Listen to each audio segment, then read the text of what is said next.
时刻 AB 加综合莓果优格。肌肤敏感总是无限循环，舒缓敏感，肌源才是关键。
Things sure have changed.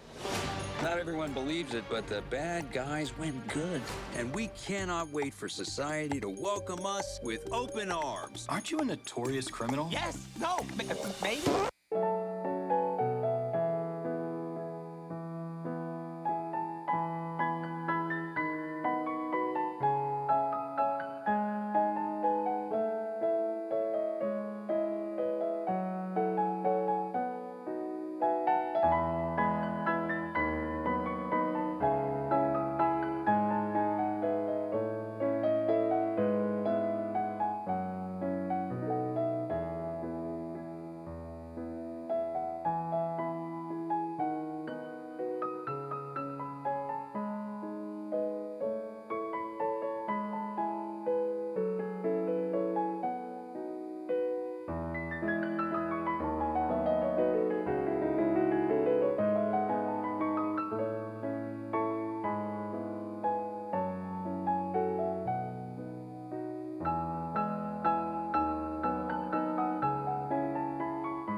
好，各位同学、各位老师，大家午安。好，今天非常难得，也非常的荣幸。哈，在这边呢，我们请到一位非常特别的讲者。哈，就是本来也不是在我们这学期的规划当中。哈，然后这个中文老师刚好有一个机会跟陈硕老师就邀请了我们今天的讲者。哈，我们今天讲者是 James Chu。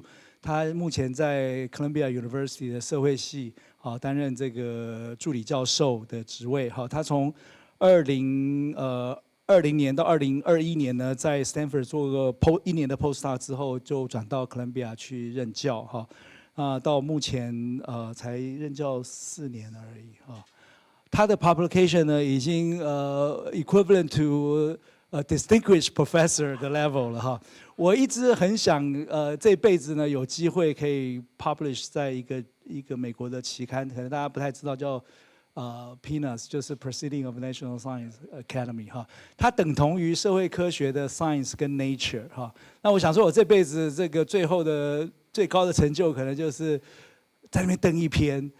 Professor Zhu 已经有6篇 paper 在上面，才任教5年嘛，3年对，所以是非常非常有影响力的 rising star 哈。那他的整个 education 都在 Stanford 哈，从 BA 到 MA 到 PhD， 他的领域是 organization、political polarization、education network 跟 field experiment 哈。那我们不要浪费时间，我们就掌声欢迎Professor Zhu 的今天的 talk。大家都听得到吧？今天很荣幸来演讲。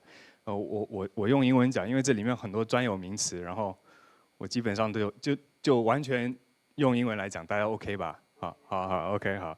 Well, like I said, it's a real pleasure and honor to be here. I'm really grateful for your hospitality, and I'm just delighted to be back in this beautiful campus and to be back in Taiwan. Let me also ask for your forgiveness because it's currently 12:33 a.m. in New York time, and I just got here yesterday, so if I'm a little slow, it's because I'm a little sleepy. Thank you also to Chen Shuo for that fantastic introduction. Thank you for your words, as well as Yu Xun for organizing everything. I really am grateful. Okay, on to the talk. So my talk today is on whether college rankings encourage self-sorting across socioeconomic lines.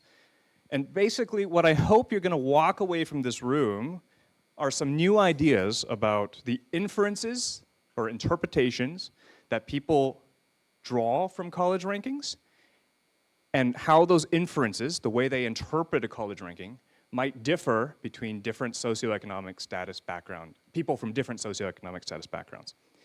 And more importantly, how those different inferences might relate to the kind of choices they make in colleges they want to attend in ways that exacerbate self-sorting. Okay, so I'll just say that one more time. What I hope you're going to leave today with are some ideas about how people draw different inferences or interpretations about college rankings, and how that differs by socioeconomic status, and then how that might be one of the very many processes that then explain self-sorting in college admissions. So let me just start with a little bit of background about myself, since I know most of you haven't met me before. Really, most of my work is about status and inequality, and that's the sort of area of research that I'm going to be talking about today. And really, what is a status hierarchy? It's basically relative social worth and esteem. You know, it's like who do you admire, who do you look up to? That's a status hierarchy. And I spend a lot of my time thinking about how status hierarchies are formed and formalized. A lot of my work relies on social networks, so I think there's some overlap with others in this department. And basically, I try to think about how status is an important structure for inequality. So if you ever have read Charles Tilly's work, Durable Inequality, that's very much the sort of line of research that I'm trying to extend. Another line of research that I spend a lot of time working on, especially these days because of Trump and of course other things, is political polarization.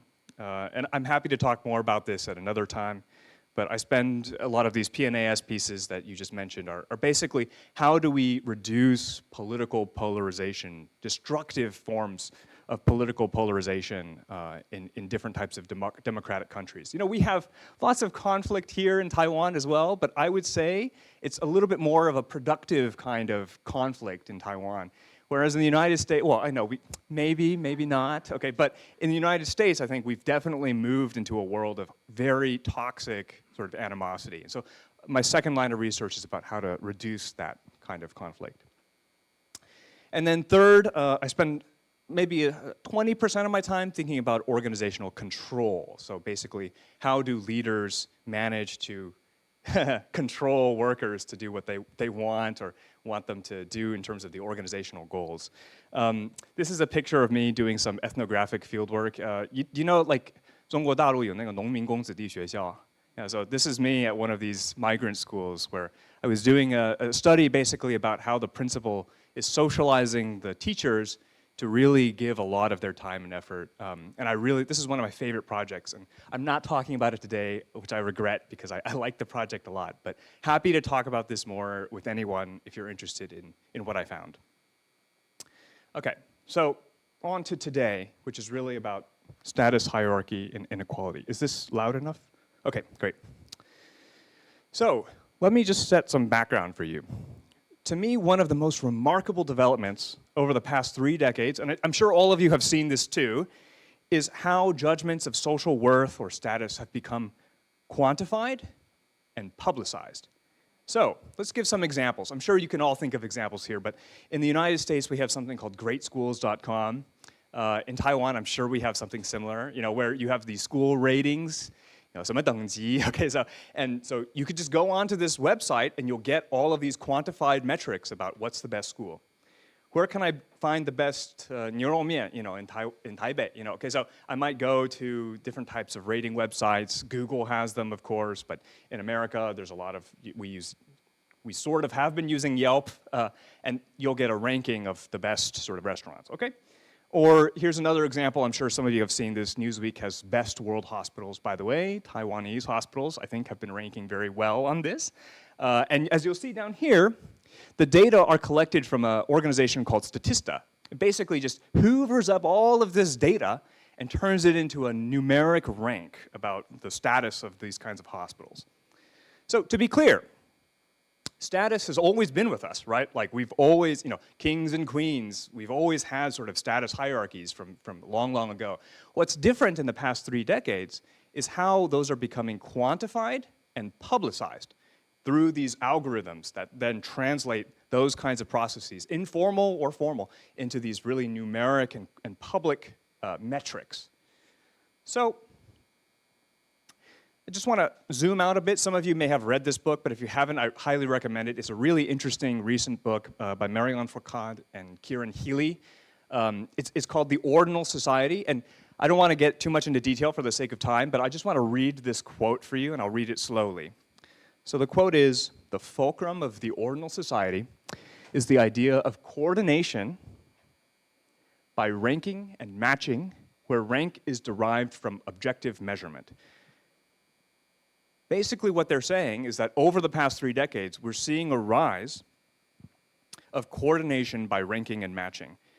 And rank is no longer based on just subjective measurements and understandings, but on quantitative objective measures. And to fulfill a logic of market coordination, these rankings are made public and made widely accessible to consumers. So really what we're seeing is part of a broader historical trend towards what these scholars call ordinalization. So, okay. But why do we care? Like, why should we care about ordinalization? On one hand, it could be a great thing that information about status is now public and quantified, right? Like, we don't want, I was just talking earlier about colleges and sort of college admissions. Do we want subjective metrics or objective metrics of performance, right? You know, so maybe we do want objective metrics.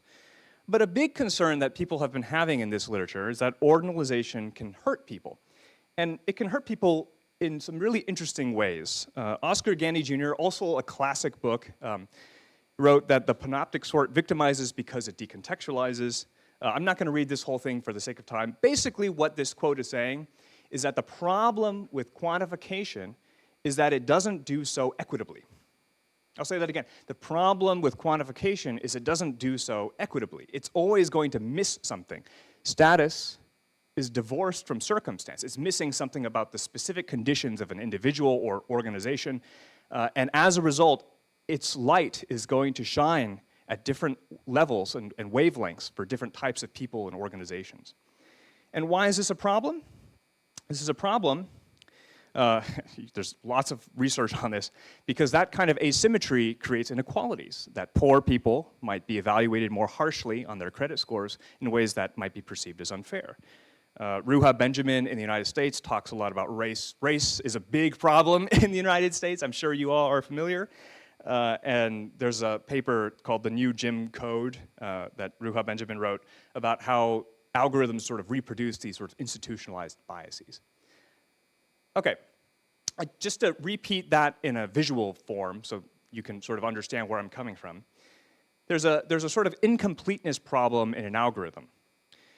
You might think of this as underencoding, where there's all these different inputs and you're missing some really important things in your algorithm. So a good example of this is like Esplan and Sauter, also some scholars in the United States, have this really lovely book about law school rankings affecting how schools behave and act. And basically, when they interview these law school rankings, it's like if we interview the chair here, and let's say NTU gets a very low ranking, it'll be like, well, it's missing what really makes the school great, okay? And so that's the same problem that Esplan and Sauter shows, that these law school rankings, they're missing a lot of things that people perceive as very important, and that's part of the incompleteness problem. And another side of this is it's capturing things that really should not be captured. So that's the other side of this sort of asymmetry, that a poor person, by virtue of their birth, maybe there are elements of their background that shouldn't be included in a credit score that actually are. And that's Virginia Eubank's critique of credit scores. So the takeaway from this literature, I'm just going to summarize, is that there's an incompleteness problem, that algorithms reproduce inequalities because they're incomplete. They're not capturing the world as it should. Today, I'm going to pivot. I'm going to show you, or try to show you, that there's a different problem here that we also need to pay equal attention to, and that is an inconsistent decoding problem. So it's not just encoding, which is about the sort of failure of the algorithm to capture everything that matters. It's also about decoding, the fact that people interpret a rank, a number, in very different ways. If encoding is about the translation of inputs into a single position on a rank, then decoding is the tendency for people to attach different interpretations to that metric. And again, the problem here is that a metric is decontextualized. And you can attach any sort of meaning you want to it, and it'll hold. That's both a feature and, I'll argue, also a bug of a ranking system. So let me just illustrate with an example so you really understand the argument here. Let's say a formal status ranking rates a school as the best. Let's say NTU is rated as the top sociology department in the world. I certainly think it should occupy that position. Okay, so what does that mean? Does it mean the department produces highly cited scholarship, successful graduate student placements? What are the weights for each of these things? And because how the rank is produced is generally pretty opaque, people could come to that ranking and draw all those different interpretations at will. And here's a problem. One person might infer from NTU Sociology's high rank position that, yes, it indeed produced highly impactful scholarship. I think that's how most academics would think about a ranking. But my working class mother, she might say, and I think she has told me this, NTU Sociology is the best because it produces the highest paid graduates of any department. And I think some of us might smile. Certainly in America, sociology is not producing the highest paid graduates in the world. And so you could see how different people from their different backgrounds are going to draw different inferences. And again, a decontextualized metric permits all of these interpretations. So where prior research, like Oscar Ganny Jr., I totally agree with Ganny Jr. that incompleteness is a problem for our current world, but we should also be worried about the inconsistent decoding problem, which is the way in which circumstances are asymmetrically reattached to status, not just that status is divorced from circumstance. Okay, everything so good, so good, so far so good? Do we take questions along the way or at the very end? Okay, happy to take questions along the way. So if you have questions, just raise your hand and I'll do my best in my in my midnight delirium. Okay. So what I'm going to do today is offer some empirical evidence for that claim, right? Because fine, that's a claim, but where's the evidence? And most importantly, where's the evidence that it drives inequality? It's one thing to say that people will draw different interpretations of a college ranking. It's quite another to show that that drives inequality in the kinds of places that people are interested in going to. And what I'm going to do is show you some evidence in the context of a very popular and canonical ranking system, at least in the United States, which is the US News and World Report college ranking. By the way, I was just walking to the MRT this morning, and there was a high school that had their award board. You know, you guys have all seen this, right? It's a 哈佛大学, you know, 我们招生, you know, whatever. Our students graduate to like UPenn, and it's like US News and World Report was on that board, and I was like, wow. Even in Taiwan. Okay, so weird, but I guess that's the way it is. And the reason why this is a very interesting ranking is because it's a suitable case because it, again, drives all these quantitative inputs into a single rank, a single number. So it's a really great example of ordinalization. And my goal today is to describe differences in the inferences that adolescents draw from this college ranking, how it differs by SES, and then finally to trace that to differences in their preferences for colleges, okay? And just to give you a roadmap for what lies ahead in case we don't get through everything, what I'm gonna do is offer 3 experiments. So if you're unclear about an experimental design, feel free to interrupt me. So I'll just sort of go fairly quickly for the sake of time, but I'm gonna present 3 experiments today to just sort of give you and deliver this empirical evidence. In the first experiment, I'm going to identify inconsistent decoding by randomly generating college profiles. So imagine you just get 2 college profiles on a page and it's randomly generated. And I'm going to estimate how higher or lower indications of college rank affect the kinds of inferences that people draw about those colleges. So again, just to put this in simpler terms, imagine you see 2 colleges and the college profile is randomly generated each time. The only thing that's different in the case that I'm going to study is the rank. How does that affect the kind of judgments that you make about those colleges? Okay, so that's study 1. A really big concern in study 1, of course, is that just showing you that a change in rank affects differences in your inferences doesn't tell us that it's because of ordinalization, right? Because what we need to know is in a world without rankings, how would you have rated those colleges? And so in study 2, I'm going to show basically how college prestige means different things to different people. And I'm going to show you 2 worlds, one world where they see the numeric ranks, and the other where they just see the name of the college. So that's just like their informal status, and then in this other world, they see the informal status plus the rank. So how does a world where the numbers are attached to the college affect the inferences that people are drawing about those colleges, and does it in fact drive these distinctions? So that's the second study. And then the third and maybe most important study is that in study 1, I'm looking at how people draw different inferences about it. But I don't have ground truth for a lot of these things. So I'm going to ask these people, you know, what they think about a college in terms of how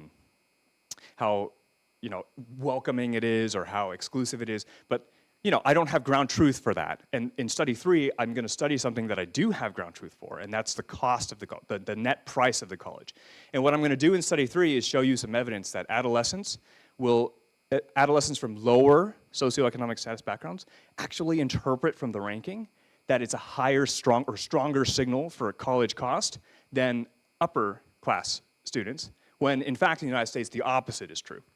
Okay, so I'll say that again because I think this is a really important finding that I'm going to repeat, which is that the lower SES students interpret from college rank that it's a stronger signal of college price than the upper SES students who do not interpret rank as a strong signal of college price, despite in reality the opposite being true, that in the United States, someone from a poor background is subsidized through financial aid when they go on to more elite colleges. Okay, any questions about the sort of general lay of today? Okay, you guys are such a great audience. Okay, so no questions, my favorite. Okay, so let's move on. And I'm gonna move quickly, so please just stop me if anything is unclear. You've sort of gotten the lay of the land, so if we need to take longer questions, I'm happy to do that. So let's talk about the design of study 1. So if you're interested in doing a survey experiment, happy to talk to you about your experiment. But This is something called a conjoint experiment. How many of you are familiar with a conjoint experiment? Let me just see. Okay, so we've got a little bit of familiarity. So basically in a conjoint experiment, you're not just randomizing one dimension. So in a typical experiment, it's like you have a treatment and control, and you randomize people to one or the other, okay? And in a factorial, we call this a factorial experiment, is when you have two dimensions, so you can randomize people to one dimension, so treatment or control on one thing, and then treatment and control on another thing. A conjoint takes that to its extreme. So what I'm doing in this study is I'm randomizing all of these different attributes at the same time. So you're seeing randomly generated ranking, randomly generated type, randomly generated student population, and you're randomizing across all the dimensions at the same time.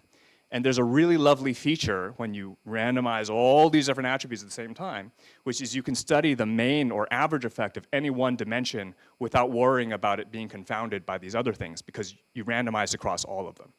Okay, so that's the basic logic of a conjoint. So what I did is I recruited participants. In this case, I'm recruiting adults in the United States. Later, I'm going to show you in study 3 how the results hold for adolescents, for people actually doing this. But in study 1, because of money reasons, I recruited adults to participate in this survey. And each adult is going to rate 2 profiles. They're going to be told, this is important for the United States, maybe not so much in Taiwan, but we have different types of institutions, and what I'm asking them to rate are 4-year bachelor degree granting colleges in the United States. So they're associates colleges, and that's not what I'm studying here. Okay, and each person rates 4 colleges in 2 pairs. So what were they asked to evaluate? Basically, I gave them 12 adjectives. Do you think the following descriptions apply more to Profile 1 or Profile 2? These 12 adjectives were chosen from a website in the United States called niche.com, where students basically, do we have something like this in Taiwan, where like the students will talk about the college behind its back, like, this college was really boring. Okay, so niche is basically like that, where the colleges, they ask students to like write these qualitative descriptions about their college experience. And so I go on this website and I basically scraped 100 of these reviews, and I looked for the most common adjectives, and that's how I sort of developed this sort of battery of 12 to look at. Just to give you an example, here's what somebody said about MIT. I'm sorry, it's a little bit small to see. I'll read it out loud. The academic rigor here was unmatched, says this person. And so academic rigor is one of the adjectives that I asked because it shows up very often. People talk about academic rigor. Okay, and then in a separate page, after they rate the adjectives in a separate page, I asked them about their preferences. So basically, which of these 2 colleges would you prefer to go? And critically, I tell them, assuming you are admitted. So this isn't like, which one do you think you'll be admitted at? It's like, okay, you're in, which of these 2 colleges would you prefer to go? Okay, and I'm not going to get too much in depth about estimation unless you're interested, but there's a whole science around how to estimate a conjoint experiment. The intuition, so basically just remember this, what I'm studying today is something that I'm going to call signal strength, and that's what statisticians call the average component, the average marginal component effect. I'm not going to get into the detail. Basically, what I'm estimating is a marginal change in one dimension and how it affects the outcome variable, conditional on all the other things held to their mean. And very, very, very importantly in this conjoint, different from most conjoints, I draw the other variables, the size of the college, the student-faculty ratio, all those things, from the real-world distribution, which I have because the United States has a repository of these metrics. So when you conditional on the mean, we're talking about for the average college in the United States, how a change in its rank going up or down will affect how a student draws interpretations about its adjectives, right? So this isn't just randomization in a uniform probability distribution, and the reason that's a problem is because if you do a uniform probability distribution, you'll get colleges that are very strange, right? Because it isn't true that in the United States 50% of colleges are private and 50% are public. It's actually more like 30-70. Okay, happy to answer questions about this. I'm going fast, I know. Then I operationalized socioeconomic status in the following way. One of the problems with using any one measure, like education of the parents, is that I could be data mining, you know, like pick that measure and it works and then ignore all the other ones that don't. So what I do in this study is I take a composite. So I gathered all sorts of measures that are related in prior work to SES, so things like household income, education level, mother's education, and I do something called a polychoric principal components analysis to come up with a vector. Happy to get into the details if you want, but for the sake of time, I'm just going to tell you that this is how I measured SES. And for today, basically what I did is I just took the median. I'm going to say anybody above the median on this is going to be higher SES, and anyone under the median is lower SES. So anyone lower SES is basically someone whose parents had less education, has less household income, less college education, and then similarly for higher, they have more, okay? Everything so far so good? So let's get to the results. What did I find? Okay, so I'm going to start by showing you how these varying college attributes affected how much people preferred to attend a given college. Again, conditional on guaranteed admission. In this figure, I have each of the college attributes listed vertically, as well as the levels they could be randomly assigned to take. On the bottom here, I'm going to plot something called a marginal mean. So the way to think about a marginal mean is that if it's going to be on the right-hand side here, it means that people preferred it. And if it's going to be on the left hand of this dotted line, people did not prefer it. They actually did not want it. And if the confidence intervals overlap with this middle line, it means we can't really tell if people had a preference for it or not. Okay, so I'll say that again. If you see the dots and the confidence intervals on the right-hand side, it means that people preferred it. If it's on the left, they didn't like it. And if it's in the middle, it means that there was no clear preference one way or the other. And so here's what we find in the whole data set. I'm not going to get into all of them because of the sake of time. I just want to draw your attention for a moment to the ranking data on the very, very top here. And so what you'll see is there's the top 25 very prestigious all the way down to unranked. Okay, so those are the categories. So how does this affect, again, the preferences of students from different SES backgrounds? So what we see, first of all, in this red arrow, okay, perfect, are that the higher SES participants, the higher the rank, again, conditional on everything else, held at the mean, they have a very strong preference for a higher ranked college. The slope, which again is the signal strength that I mentioned earlier, is pretty steep. People really have a preference for higher ranked colleges.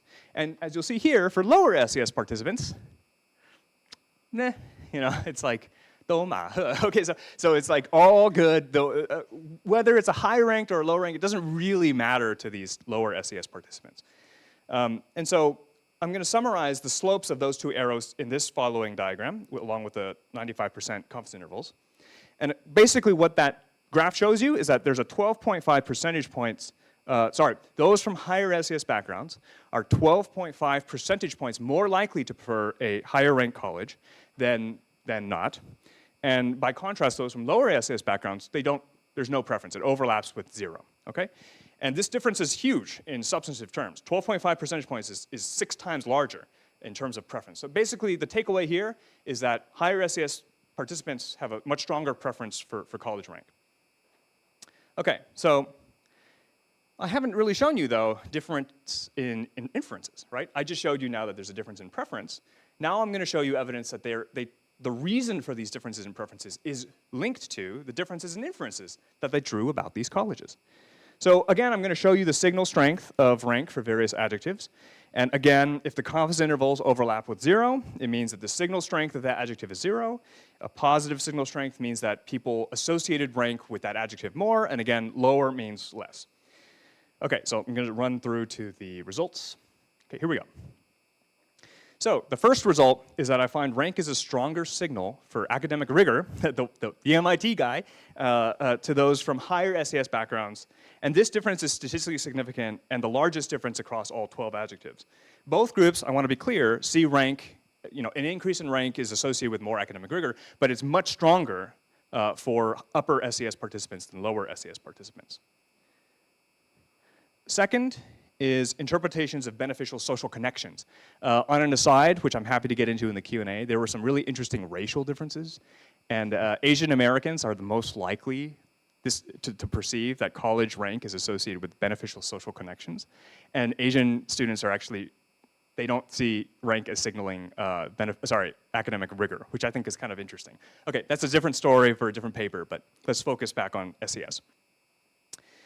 Turning to the third largest difference, we find that, again, all respondents see rank as a strong signal of exclusivity or selectivity, but those from higher SES backgrounds do so more strongly. So what you should be seeing now is a kind of trend where it's like, okay, SES kind of predicts stronger signal strength for all these different things. And you might be wondering to yourself, certainly I was wondering to myself, okay, so maybe the story here is just like college rankings are a much stronger signal across everything for a higher SES participant, which is a different story than what I'm telling you, which is about differences in inferences, right?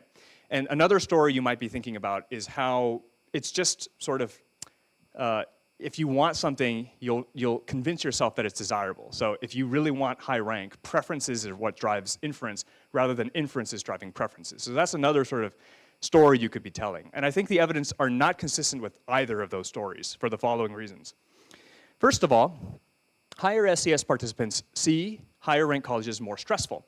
So it's not that they see rank as signaling everything that's positive.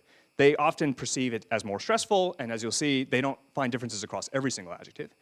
And more importantly, perhaps most importantly, the signal strength isn't larger for higher SES participants across all adjectives.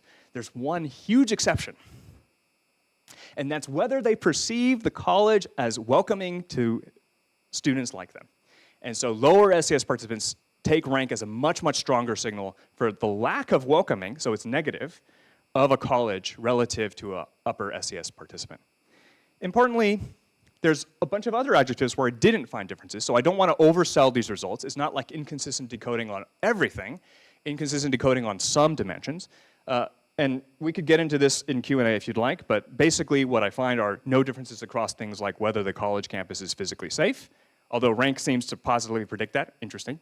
Overall quality, admissions fairness, racial diversity, support for SES, interestingly enough, that doesn't have a difference. Whether it's fun, socially fun, they don't really associate rank with fun. So I'm sorry, NTU, you know, you're not a fun department. I'm just kidding. Okay, or returns, which is also very interesting because the work of people like Jenny Brand show that actually the truth is that more prestigious colleges do have higher returns for lower SES participants. So what I really want to get home, though, is that the adjectives where we see differences are actually the adjectives that are most strongly predictive of college preferences. So I'm not going to get into it for the sake of time, but if you do a mediation analysis, Imai et al., for those of you who care about the sort of nitty-gritty, you find that whether a college is welcoming or not is really the strongest predictor for whether somebody wants to go. And so it turns out that the reason you see that lower SES participants have a much lower preference for rank is very much driven by this perception that it's not welcoming to them. And similarly, the reason why higher SES participants have such a strong preference for college is due in very large part, I think it's 27% of the variance is explained basically by their perception that the college is, you know, more exclusive, has beneficial social connections. And so really these differences in inferences do appear to mediate the differences in preferences that you saw earlier. And for the sake of time, I won't get into this, but I just want to tell you there's a lot more that you can think about in these results. One thing that I did was I asked myself, okay, well, is inconsistent decoding just true for everything on the ranking? And it turns out it's not true. So if you look at public or private, you don't see inconsistent decoding. Everybody sort of interprets private or public in a very similar way across the board. It's really unique in this case. It seems pretty unique to rankings that are driving people to have different interpretations about what it signals. So I think that's kind of important. Another thing is, I talked briefly about this, but there's some interesting patterns by race, especially with Asian Americans, which is the strongest. It's the group that has the most different way of interpreting what a rank signals than the other racial groups in my sample. And I don't find heterogeneity across a bunch of other important dimensions, things like gender, or in my case, I think a lot about politics, and I don't see that politics affects how people interpret rank. Okay, so let's just step back for a minute. What are we taking away from these first study? I think we take away that there's a difference in signal strength of rank by SES, and inconsistent decoding does appear to explain some of the differences in self-sorting, at least in terms of expressed preferences. There are major caveats, as I mentioned before, and I'm going to go through the other two studies much more quickly. Now that you understand what an experiment is and what a conjoint is, the other studies can go pretty quickly. Okay, so let's do it. So, study 2. Let's talk about a world where there's a ranking and a world where there's not, and let's think about how that affects the kinds of preferences that people have about those colleges and the kinds of inferences they draw about the colleges. One way to think about this, I like this analogy, so you can steal this if you find this helpful. are rankings a camera? They just take a picture of the world, and so basically those differences in differences in rank are just differences in status, and in a world where you have rank or not, it's not going to make a difference because the ranking is just a camera that reflects what people would otherwise already perceive. So we all know Harvard is high status, so give it a rank or not, it's not going to matter because everybody already knows. So that's the camera argument.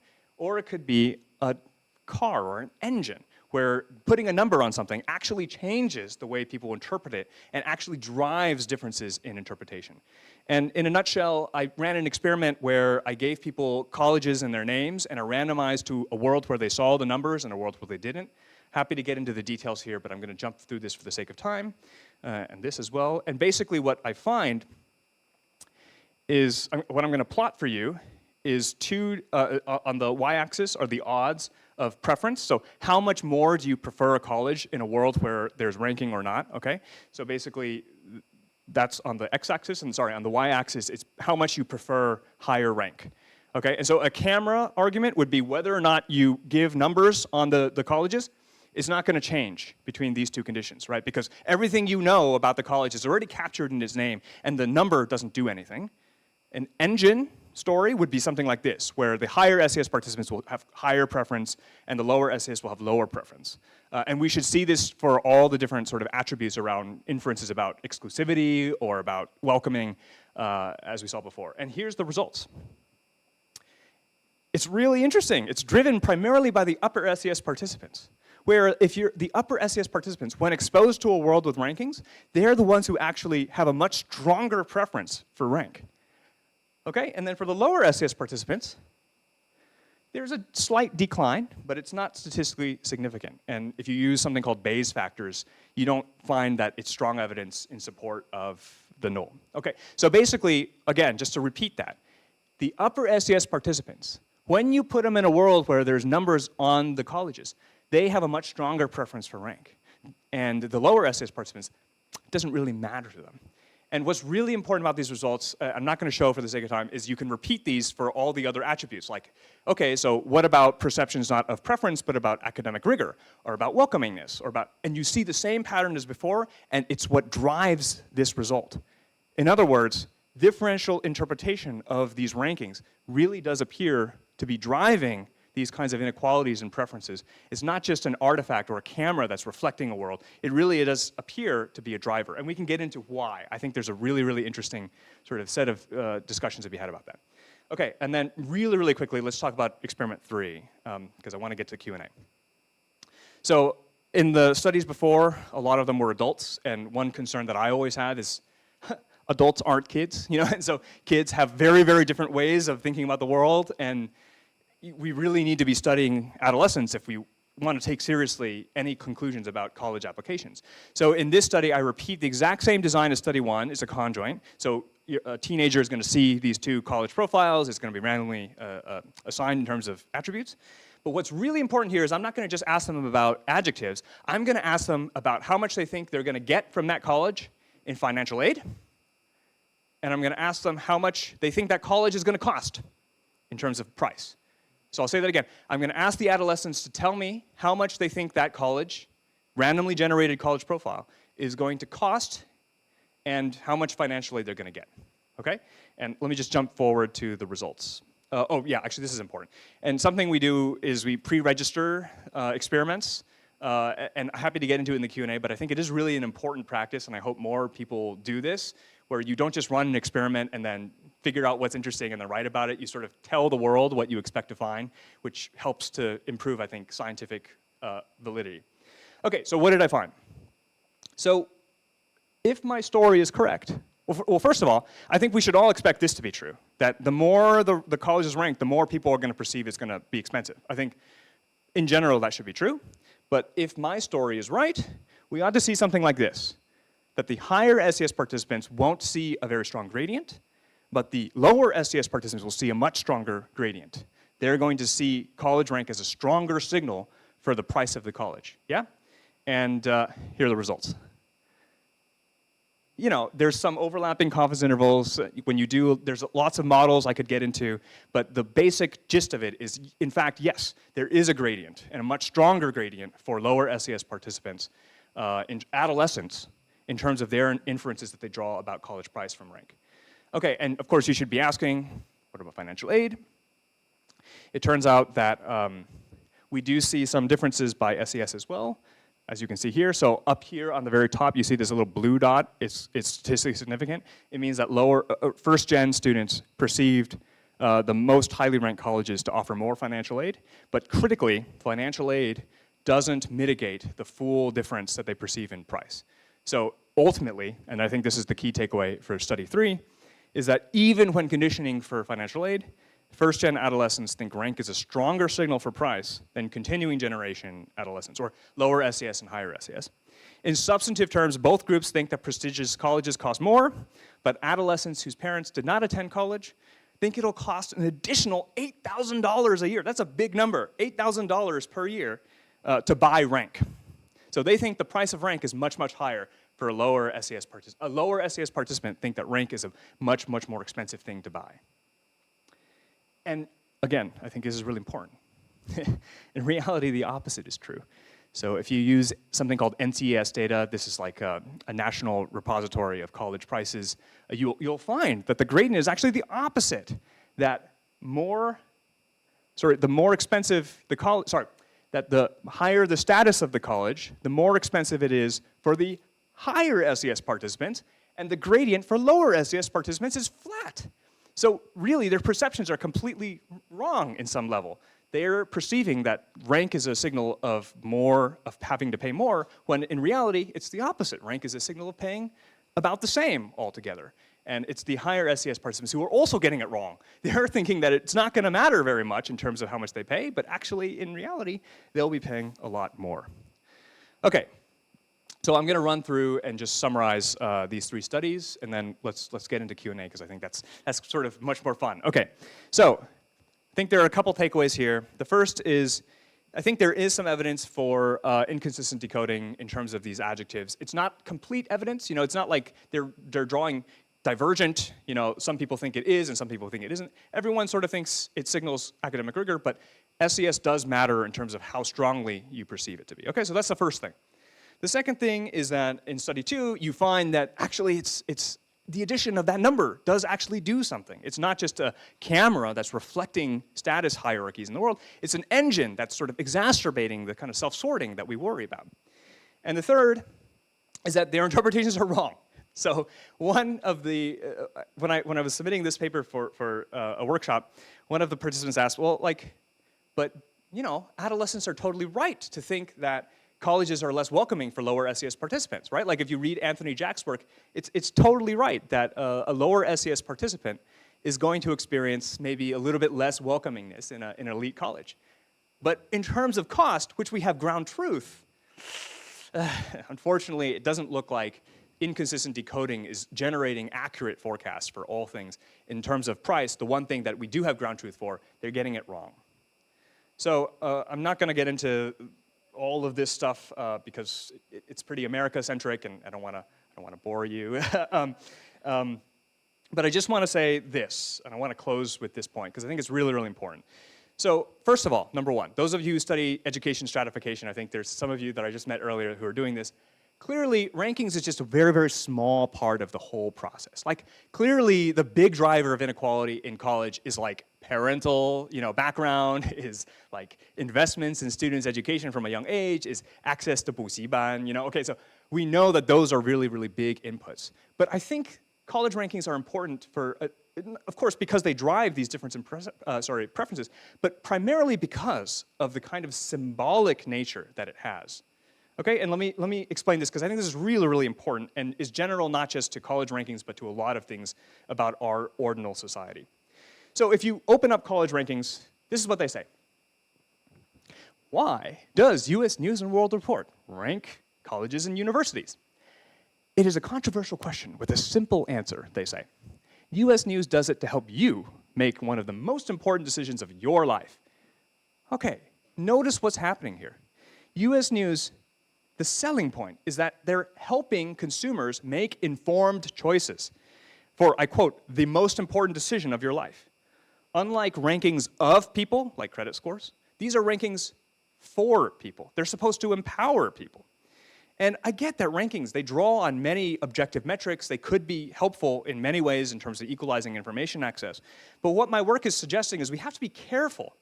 Because when you just give somebody a number, and you don't give them all the cultural capital to interpret it, or all the sort of machinery to understand what that number means, they're going to draw from their stereotypes and assumptions in ways that actually color their interpretations. So you actually make it out to be symbolically as though you've empowered the US adolescent population to make informed choices. So now it's like, oh, I made a good choice for me. But you haven't, because you saw the number and you drew an interpretation, at least in college price, that was wrong. And I think that's really important, because even if the rankings is not a very big driver in terms of actual differences, it has a very symbolic power. It suggests that people are making decisions that are well-informed. But they're not, because they're interpreting the metric in a very inconsistent way. So it's spinning an illusion, in other words, of informed choice. And in doing so, rankings can offer justifications for stratifications. And there's a lot more to be said, but I just want to close here by noting how general this is. You know, like, the advent of AI isn't like it's an equalizer ex ante, you know, it's because different people will use that tool in different ways. It will interpret the outputs in different ways. And I think we have to be very, very thoughtful about this. And to me, most of the literature on this has really been on the side of incompleteness. It's all been about like, oh man, AI, it's biased because it's reproducing the inequalities of the past. But another problem is how it's being used and interpreted in different ways by different people, and the dynamics of inequality that can occur as a result of that as well. And I'll end with that. Okay. OK， 好，谢谢朱老师，非常精彩有趣的演讲哈，跟台湾的大学的 ranking system 很不一样，但是对，但是可以对话哈，因为我们的 rank，you know by one standardized test score，so 那个不用做这么多的那个，但是我们这个也有问题，就是它 reinforce 所以我们的 rank 几乎都不会变哈，所以大学的 rank 因为大家都有客观的这个成绩的分数哈。好，我们就开放给大家提问，有没有？来，梦荣，先自我介绍一下，然后再，然后我尽量用中文回应。我尽量。我是就是社会系的助理教授林梦荣，那通常 go by MJ。那我等一下有课，所以我可能就要赶快跑了。但是我觉得就是这个研究非常有趣。你有没有想过要怎么去解释 SES 所造成的大家 interpret 的不同？对，我觉得。Hello. Okay. Great question. And I skipped over it for the sake of time, but I think. So, how many of you heard of this idea of habitus? It's like Bordeaux, cultural capital. This is like classic, you know, sociology. Yeah, and I think this is really a story that comes from that. Here's what I think is happening, and I've actually been doing some interviews with adolescents to ask them, you know, like what's going on here. I didn't get to it here, but yeah, we could talk about this if you want. Some network analysis about the content of their essays and basically how they're thinking about college admissions. And here's what I've learned. I've learned that students from lower SES backgrounds, particularly those whose parents did not go to college, so this seems like a cultural capital story, they think, well, the ranking, what was it designed for? Wasn't for me. It's designed to represent the interests of rich people, you know, not people like me. And what they're doing is they're playing a very interesting inference game, where the rich student sees the ranking and they're drawing inferences for themselves. They're thinking about like, ooh, what kind of college do I want to go to? What do I think about this college? The sort of lower SES participants, at least in my interviews, are approaching the rankings with a sort of theory of mind. They're like, well, what did the rankings designers intend for this to do? Well, they certainly weren't thinking about me, and that's why they're starting to draw these inferences about like, well, okay, so really it's made for these rich people, and so the higher rank it is, the more it's not welcoming for me. Yeah, I think that's the story that at least I'm getting from these interviews, is that they're playing this very smart game. I think it's totally legitimate game. Like, the ranking wasn't designed for people like me, and what do people like them want? Well, not to have people like me around, you know. So I'm not gonna. So I will interpret the ranking as a stronger signal of not welcoming, and I think that's really a big sort of engine that's driving these differences. Is that helpful? Okay. Can I follow up? Yeah, please. Because in a very old framework of sociology of education, the MME theory, the higher SES students, they when the enrollment reach saturation, they are seeking horizontal differentiation. So they are probably more sensitive to the ranking because that's the only way they can differentiate, distinct.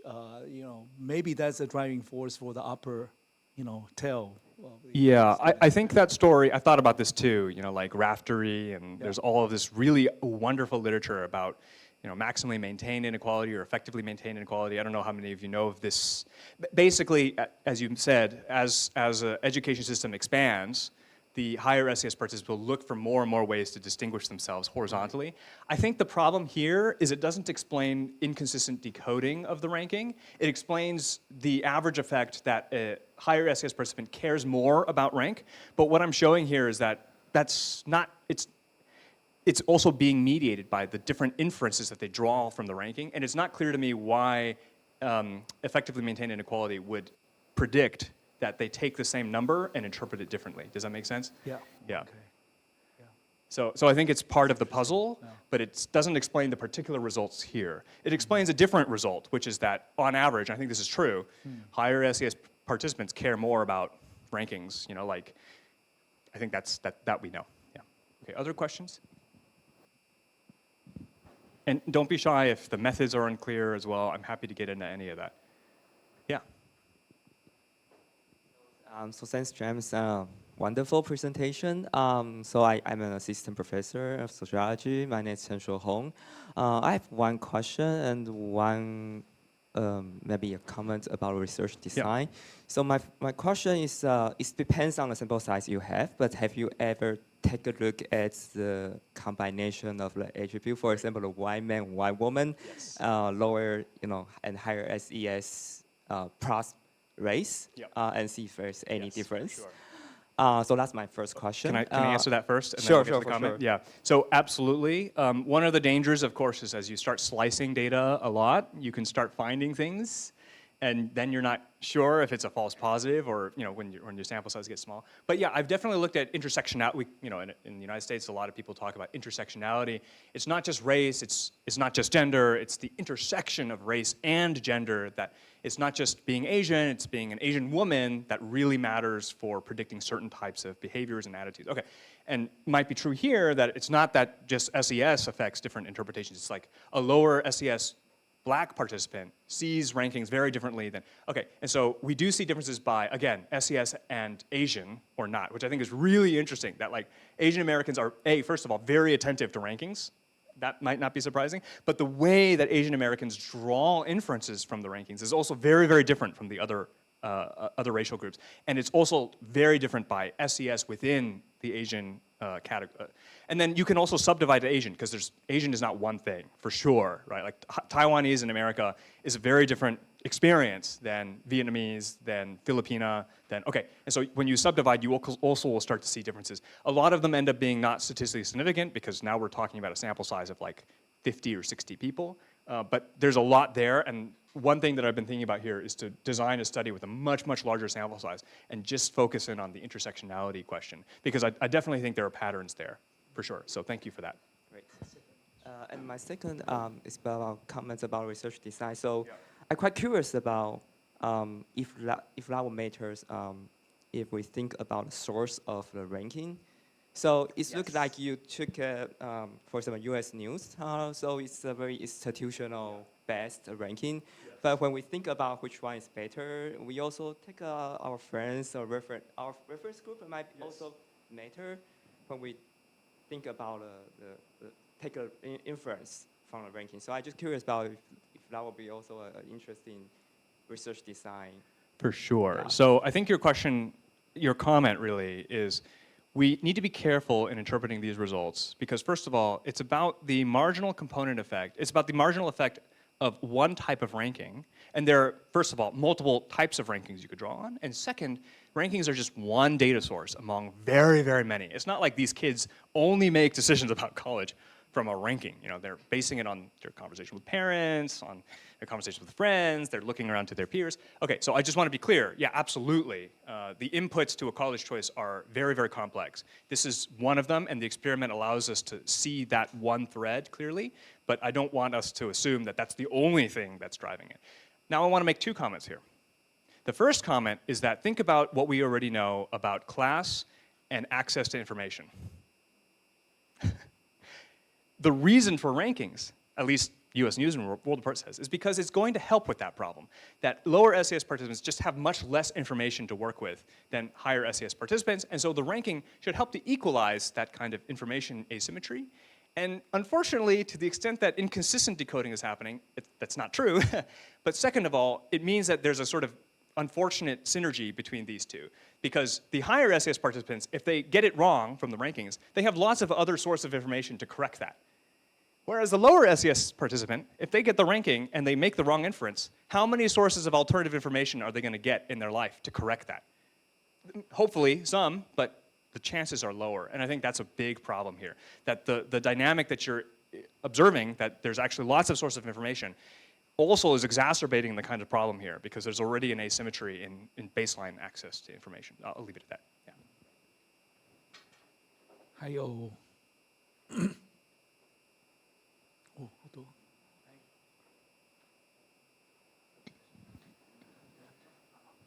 哦，大家都好客气哦。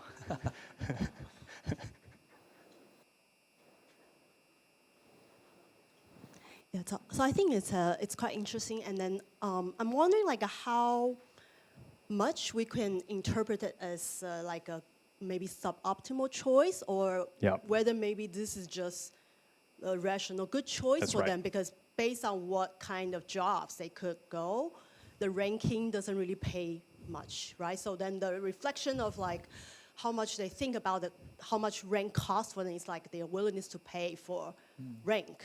Right, so maybe this is not something missing in the process, or it doesn't, because like when they go out to the market, the high SES people, they can go to like a lower jobs, and then the ranking maybe pay back, right? But then for the other type of jobs, like it doesn't really pay back. So I'm just wondering like how much we should think about that, like inherently maybe worsen the inequality. Yeah, is this a rational choice? Are these differences in interpretations a rational reflection in a way that would lead to a choice that's actually optimal for a student rather than less? I think that's exactly why I think study 3 is so important, because it shows that they're actually getting it wrong. They're actually getting the wrong information. Okay, so then you might say, well, but it doesn't really matter because maybe lower SES participants are going to get less out of rank in terms of returns, in terms of the job labor market, in terms of like their future earnings. And so, like, it doesn't really matter for them whether they go to a high-ranked college or not. It only matters for the prestigious, sort of the higher SES participants. And to that, I'm going to turn to a really quite rich line of research. You know, Jenny Brand at UCLA has spent a lot of time thinking about this. Raj Chetty was at Stanford, now at Harvard, has thought a lot about this. The truth is, in America, I don't know what it is in Taiwan, although I'm very, very interested. If anyone knows, to let me know. There's negative selection. So let me just say that again. In the United States, there's negative selection to prestigious colleges. That the ones who benefit the most from prestigious colleges, they go the least. And so the truth is, unfortunately, I think the story here is this is a suboptimal choice. Because for most of these poorer students, going to Harvard would pay off much, much bigger. The value add of a Harvard degree for a poor kid is much greater than someone who's, you know, like their dad is a lawyer, you know, like, sure, you go to Harvard or not, but it's not going to make a huge difference in your life outcome. It's going to make a huge difference for these kids. At least that's what the work of Raj Chetty and others have shown. It might not be true in all settings, right? Prestige may not actually have returns in a sort of financial sense, but it appears to be true from tax records that the returns on horizontal stratification, on going to a prestigious college, are actually higher for lower SES participants. So I think the answer is it's irrational, unfortunately.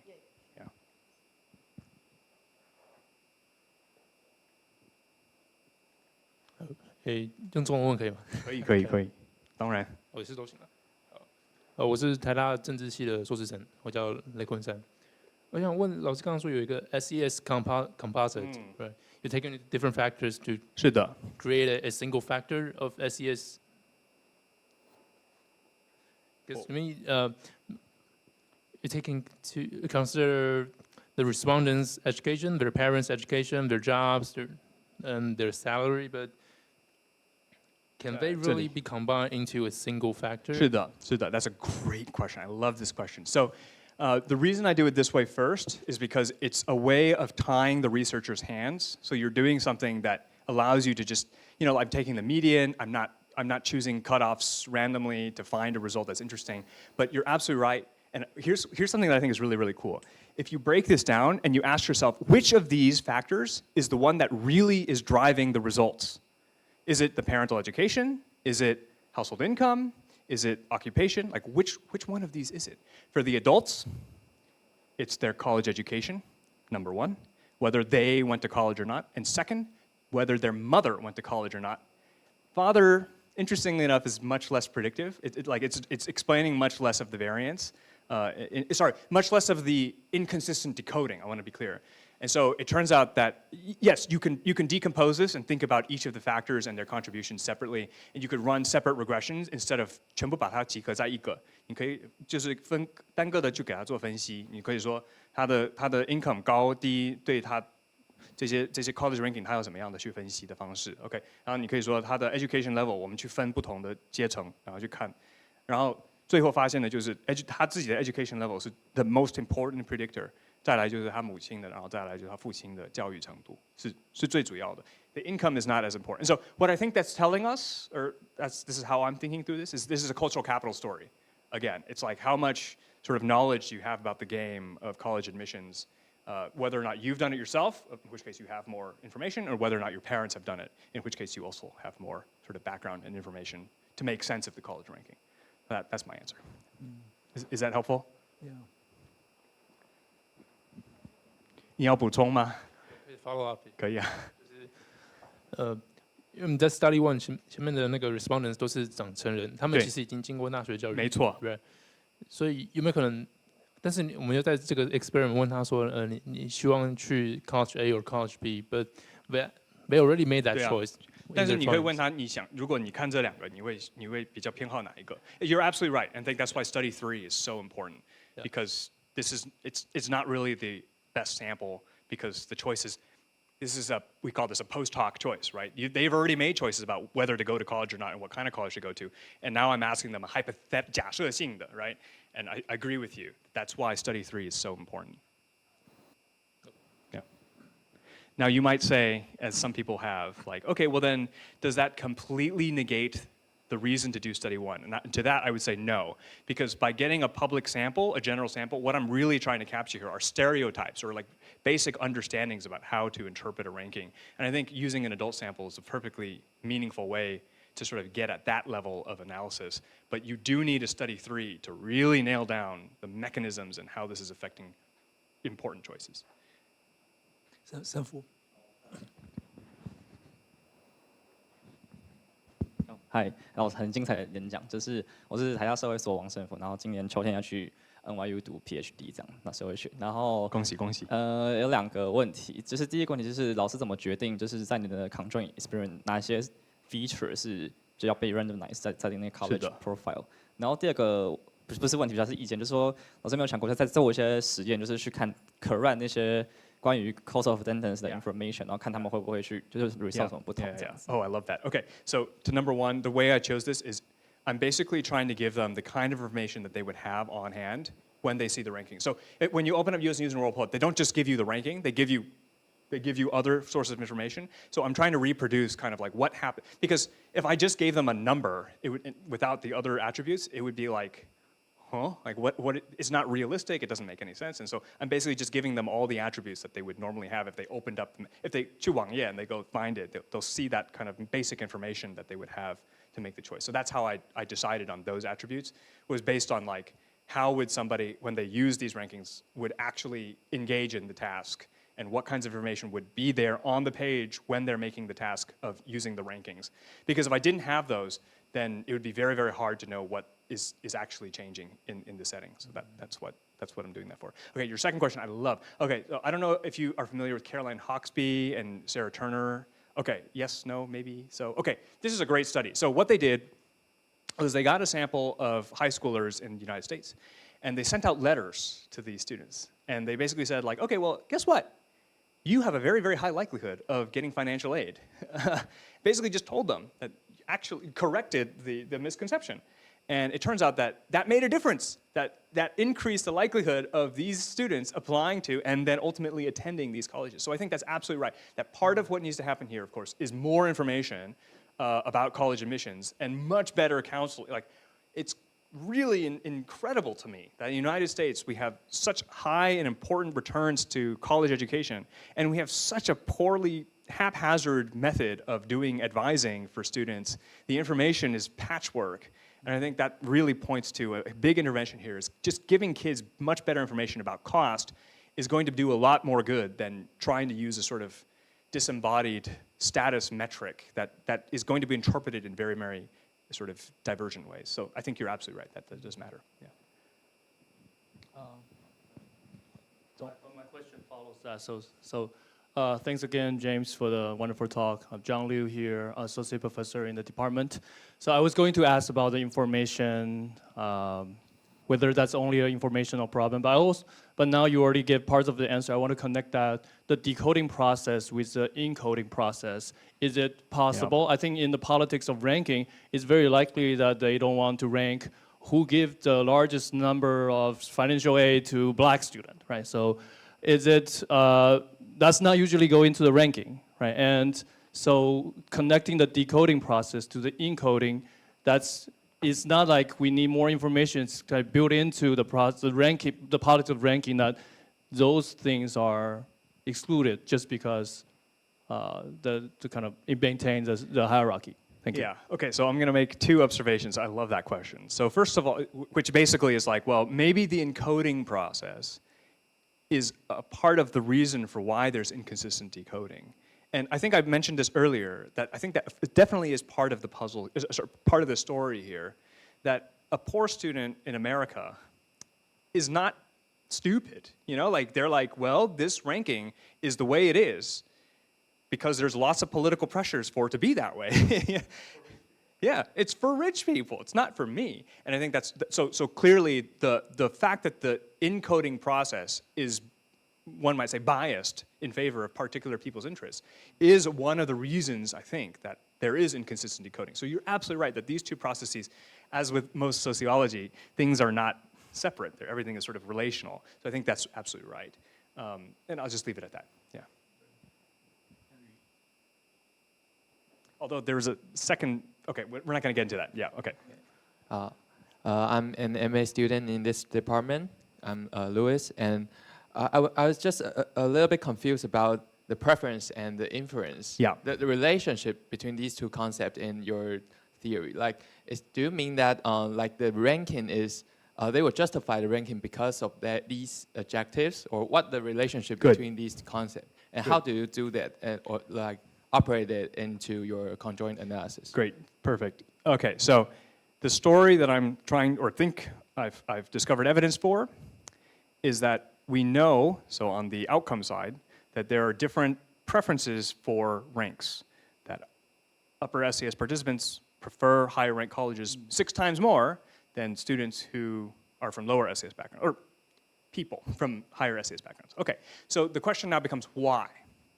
And it could be because they just have a greater preference, period, for no, preferences, as economists would tell us, are sort of defined just from birth. Okay.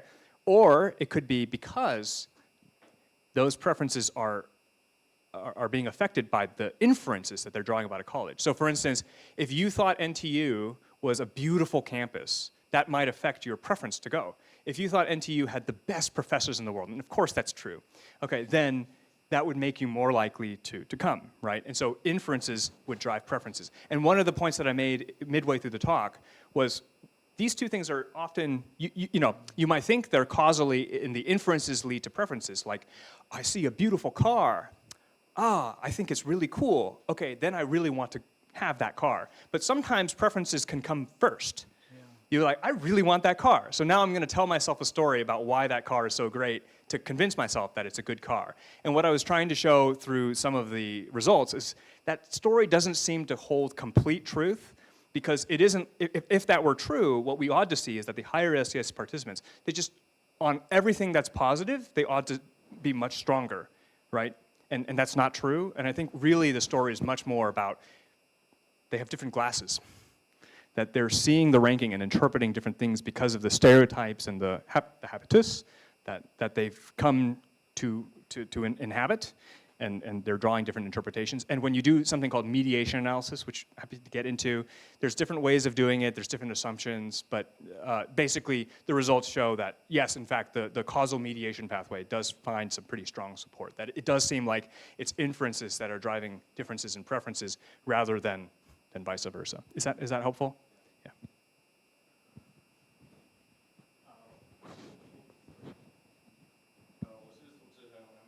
Candidate here. 那我有个问题是关于背后的 mechanism， 就是，我不知道上面的那个 grade 是什么意思，但我的想法好像就说对 lower SES 来讲，就是能不能毕业，好像对他们来讲比较重要。非常重要。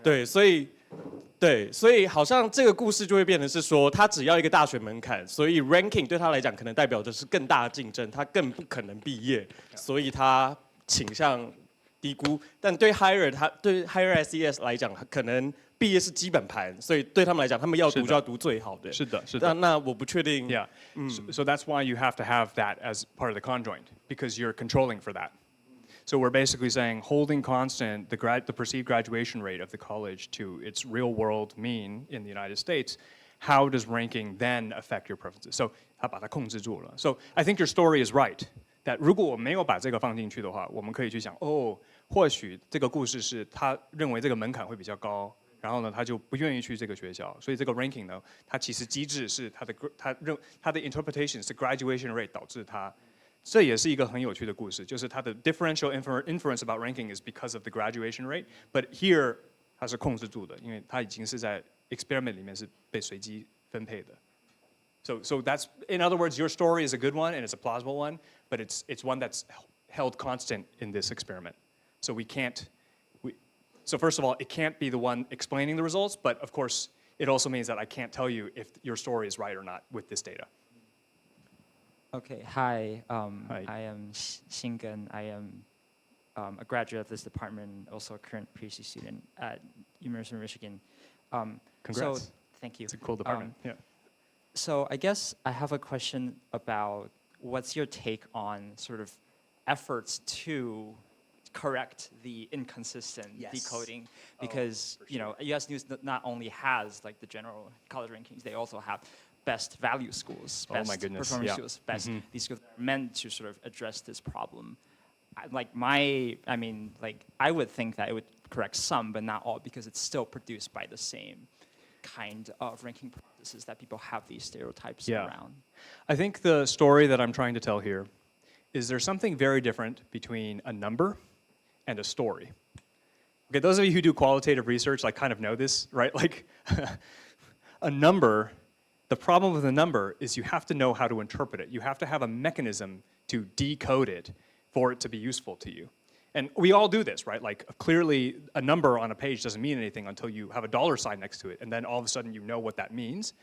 The problem with the ranking is all of that mechanism is lost.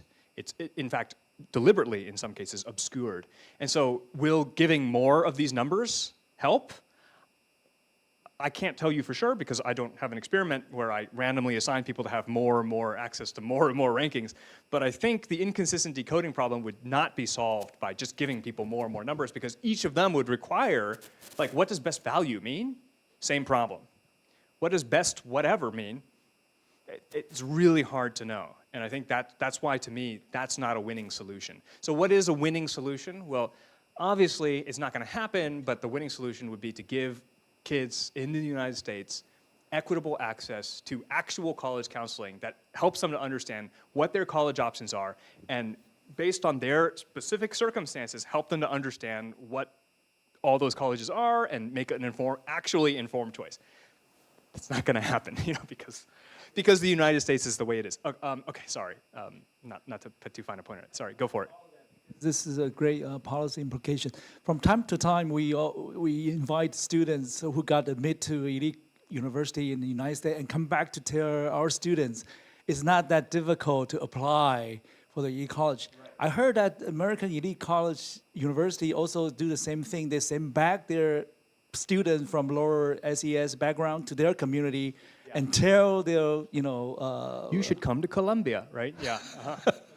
Yeah, is that effective or? So the research on this, I don't think is very well developed yet. I mean, I think from an economic standpoint, the fact that many colleges are doing so suggests that it probably is doing something.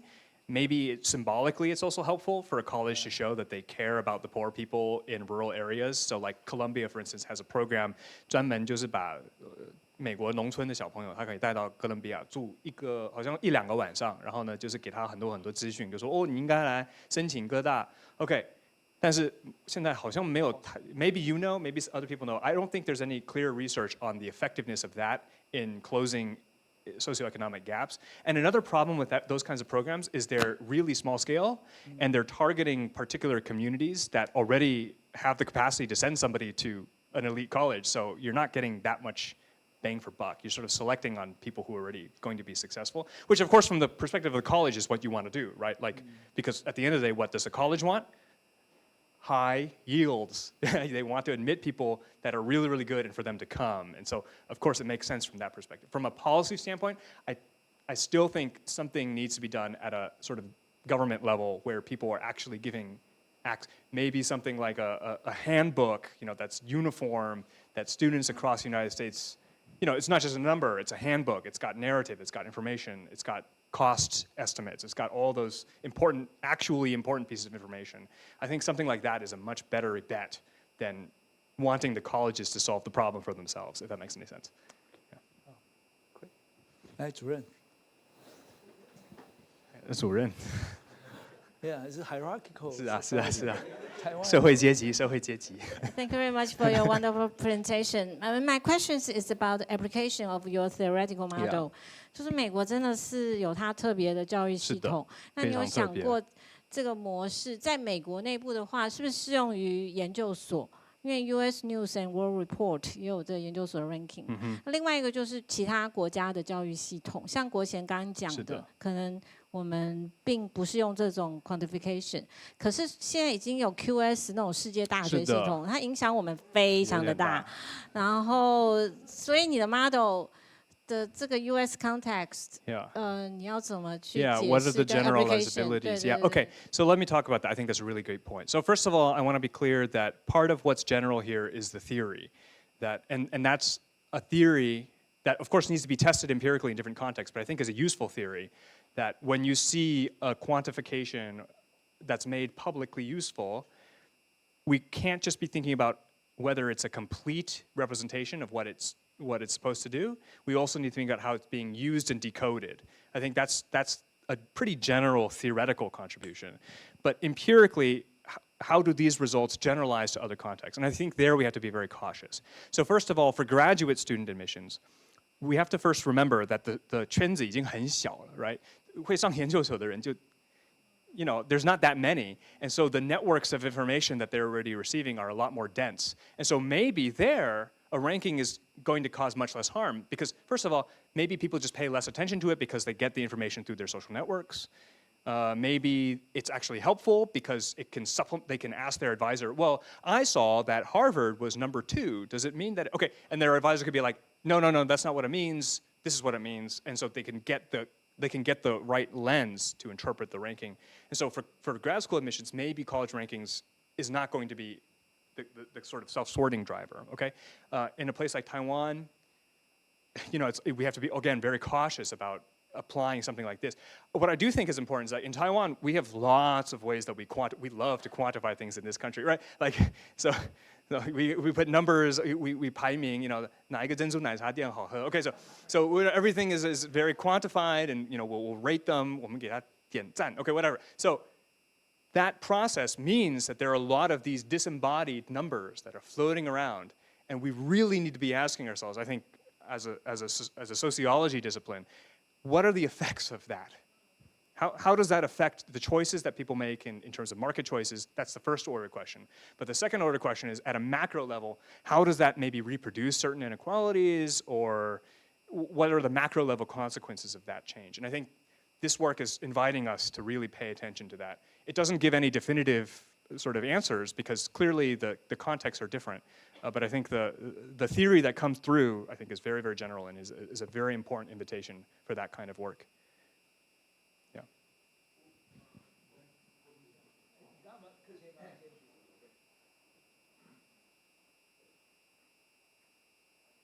杨Huang, the faculty member of this department. I like your presentation so much, and I think the way that you elaborate on your finding is amazing. Yeah, I learned a lot from that. So I provide some observation or some follow-up observation about the poverty studies. So 我想那个在美国有一些有关特别黑人研究，其实都有发现，就是这个 cultural capital you just mentioned about they have a biased perception. 对。But at the same time, 政府或者是 NGO already aware of that， 所以他们会提供很多 organizational 帮忙，或者是很多 mentor。那像黑人社群里面，他们也有这种 old man 的这种 mentor 的传统。是的。那所以像在台湾，其实也会特别针对这些来自于 low SES 的人，比如希望入学的人，他们有特别就是建议性或强制性的辅导。那所以是不是反而这一些专业人员的 perception 反而会比这种实际学生，特别是来自于 low income 的人要更加重要？因为大家已经意识到这个问题，然后有 intervene. 对， I totally agree. I think that's part of in an ideal world. I think the solution to this problem is exactly that: is give each kid an actual mentor. That's this is a situation where if you don't do it well, it does more harm than good. Because if you give somebody a mentor that's really bad, it doesn't actually know is a bad counselor, they're going to do more harm than good, right? But in an ideal world, it would be, let's give all of these kids, everybody, not just rich, but also poor kids, the same access to high quality, tailored college counseling. And of course, people are trying, NGOs are trying, but the fact that these results suggest that that work is not complete, and there's a lot more of that to be done. And frankly, it's never going to reach everyone. Like that kind of work needs to be scaled through a government sort of program. Like the government has to play its role. Like you can't expect NGOs to hold all of the responsibility, but also the work of giving kids equitable access to information to actually make an informed choice about colleges. So the short answer is yes. NGOs, their work, that matters. But the long answer is clearly it's not yet doing enough, and in an ideal world, we would do a lot more of that, and the government would get a lot more involved in this kind of work as well.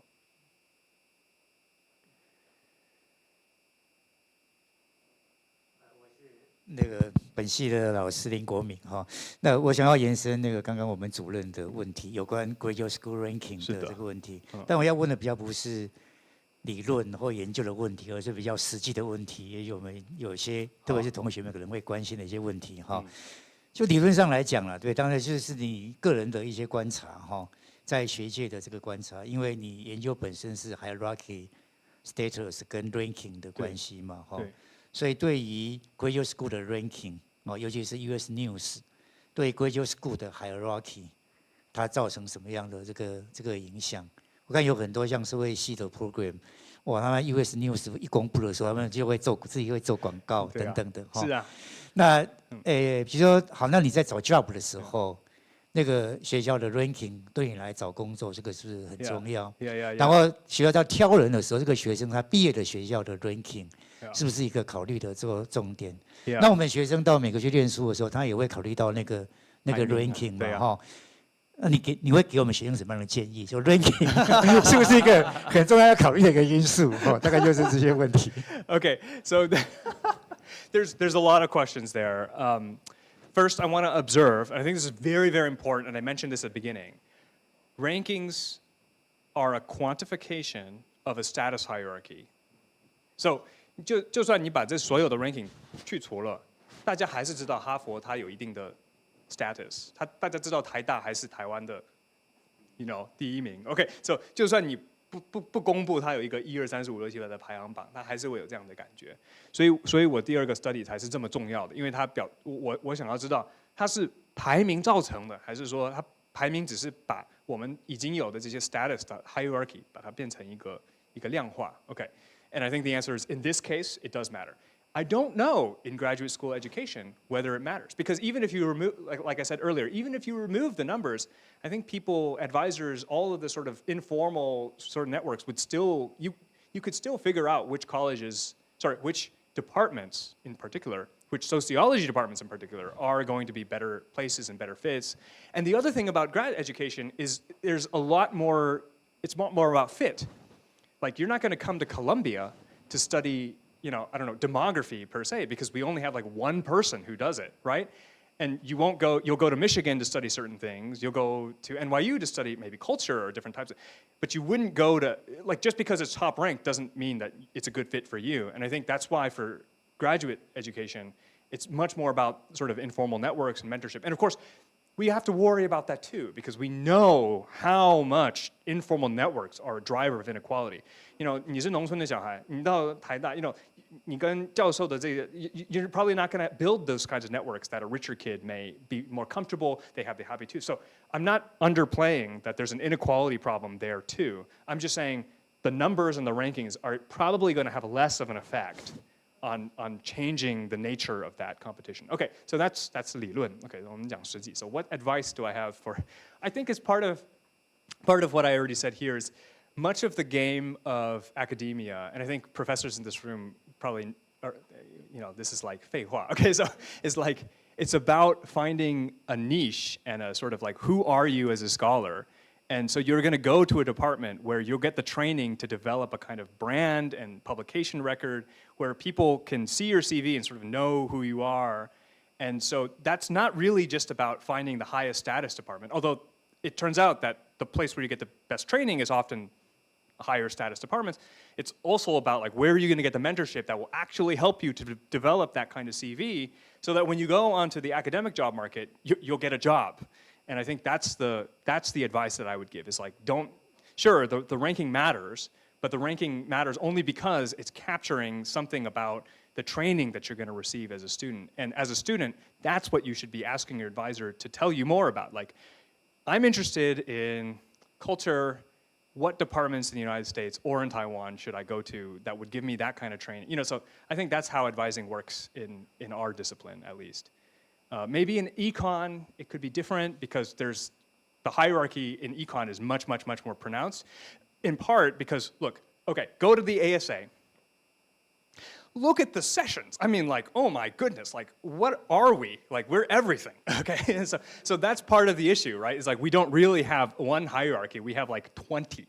Where econ, it's like, okay, sure, there's like 5 or 6 subfields, but all of them sort of have a pretty clear understanding about like what high quality work looks like in each. So maybe there, the status hierarchy matters a lot more. In sociology, I'd say it matters a lot less because it's just such a diffuse, so diffuse in terms of subfields. So that's my 实际的这种建议. I don't know. Is that right? You guys are more senior than me. You would know better than me. 好，因为2点了，所以最后一个问题哈。喂，老师你好，我是社会所的硕士生，我叫徐兆凯。然后我想问老师的问题是，老师你说就是这个 ranking 在就是近这可能20-30年来，它是一个就是更在这个社会趋势上面更多出现的这样一个情况。是的。那这个 high SES 跟 low SES 他们对待 ranking 的。他们看待 ranking 的这个差距，会不会因为就是这个 ranking 它可能更分布的更细微，然后会不会是 high SES 的人，他们永远可以先一步的去知道说这个 ranking 到底代表什么，还是说可能社会流动之后，社会的整体绝对流动之后，低 SES 的人也可以捕捉到就是这个 ranking 他们的。就是意义这样子，那他们的这个差距会不会就是因为这个时间变化有 Yeah. The great question about historical equilibrium, right? 就是过了时间的比如说 ，OK， 这是30年，如果我们在30年之后再回来看这个问题，是不是它会有什么样的流动 ？OK，so to answer your first question, the high SES participants, they're also getting it wrong. Like they think that the rank is not going to cost them more when it does. So I think first of all, it's not like it's just they have more information and so they're making better choices. They're also getting it wrong, okay? So that's interesting. And so it suggests to me that it's not just a story about like advantage period. It's a kind of like they have advantages in all sorts of different elements that will help to 弥补 any of the sort of misunderstandings that they have at this stage. Okay, the second one is let's speculate because we don't have a time machine. So what will happen in 30 years? So first of all, a lot of this depends on the structural conditions of how higher education is going to be organized and how advising works in America. If advising remains at the level that it is today, in the kind of highly decentralized, 大家都各自的东西，它没有一个一定的标准，然后大家有的学生可以得到很多很多的资讯，有的学生什么资讯都得不到。I don't think this is going to close. Right? This gap is going to stay open. But in a counterfactual world, in a 理想中的世界, if we do give the sort of equalization, then I do think, yeah, over time, the inconsistent decoding, it'll disappear, right? Because students will gain access to the sort of understandings about what a ranking is or isn't. But which world we live in, I think we currently are on track to live in the first world more than the second. And the way the US government is going seems like it's moving more in that direction than in that one. So that's I don't know, other societies will evolve differently. And I hope for the sake of Taiwan that we evolve differently. But it's a question that we'll just have to speculate on. Yeah, it's a good way to end it, yeah. OK， 谢谢朱老师，非常精彩，也谢谢大家非常精彩的对话哈，就是让这个很短的时间之内，我们学了非常多的东西。那我们就再一次掌声，谢谢朱老师。好，朱老师会留下来跟大家聊一聊，好交流一下，所以有兴趣的同学。